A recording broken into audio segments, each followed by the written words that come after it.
আসসালামু আলাইকুম গাইজ, আমি আজকে এদের ক্লাস নিচ্ছি আমার মায়ের বদল। আজকে এরা প্রাইভেট পড়ছে, আর একজন বাইরে গেছে, সে বই আনতে গেছে। আজকে আমি দেখি কার কার পড়া হয়েছে। মোজাহে তোমার পড়া হয়েছে রচনাটা? হ্যাঁ, ও তো লিখতেছে, একসঙ্গে দিয়েছিলাম না। দাঁড়াও, দাঁড়িয়ে পড়ো। মোজাহে তুমি কি পড়তেছ? মা পড়তেছি। তোমার কি হয়েছে? এটা লিখে দিতে পারবে? ও লেখা শুরু করো। তোমার হয়েছে এটা? ঠিক আছে, পড়ো। মোস্তাকিম, তুমি তো লিখতেছো না।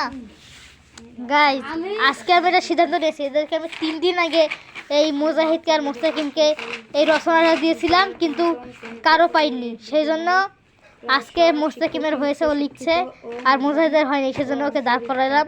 না হলে হার্ড না হলে ওরা কখনোই পড়বে না। তোমার সেই কবিতাটা বললো তো? আমাদের ছোট না না, না দেখে হয়নি। না দেখে হয়েছে।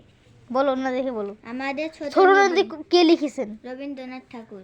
আচ্ছা, ঠিক আছে। আমাদের ছোট নদী চলে বাঁকে বাঁকে, বৈশাখ মাসে তার হাসি জল মদিনা না কবিতা কে লিখেছেন? কাজী নজরুল ইসলাম। ঠিক আছে। স্যার লিখবো আবারও? না, মোস্তাকিম, তোমার লেখা শেষ হয়নি? এই বিদ্যালয়ে প্রায় সব আচ্ছা, আমি পরে নিচ্ছি, থামো। ও মেধাবী। তারপর তাদের মধ্যে সবচেয়ে বেশি ভালো লাগে তার নাম নাসিমা। তার তার ডাক স্যার, এবার নাম আমার কোনো নাসিমা, পড়া দিবেন না? তাই আমরা তাকে হ্যাঁ, নাসিমা ম্যাম বলে ডাকি। তিনি আমার প্রিয় শিক্ষক। স্যার হয়েছে। ঠিক আছে, বলো। আমি ধাপ চিকলিভাটা সরকারি প্রাথমিক বিদ্যালয়ের 5ম শ্রেণীর একজন ছাত্র। হ্যাঁ এই স্কুলের প্রায় সব শিক্ষকই উচ্চশিক্ষিত ও মেধাবী। হ্যাঁ, আরে চোখে এটা কি বল।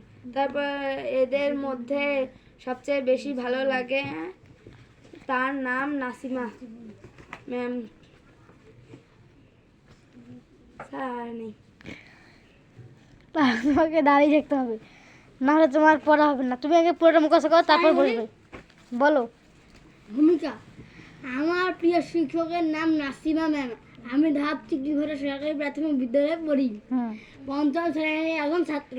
কে? আমি। তোমার ভুল আছে, তুমিও দাঁড়িয়ে থাকো। তাহলে গাইজ, আজকে শাস্তিটা আপনাদের কি কেমন লাগলো?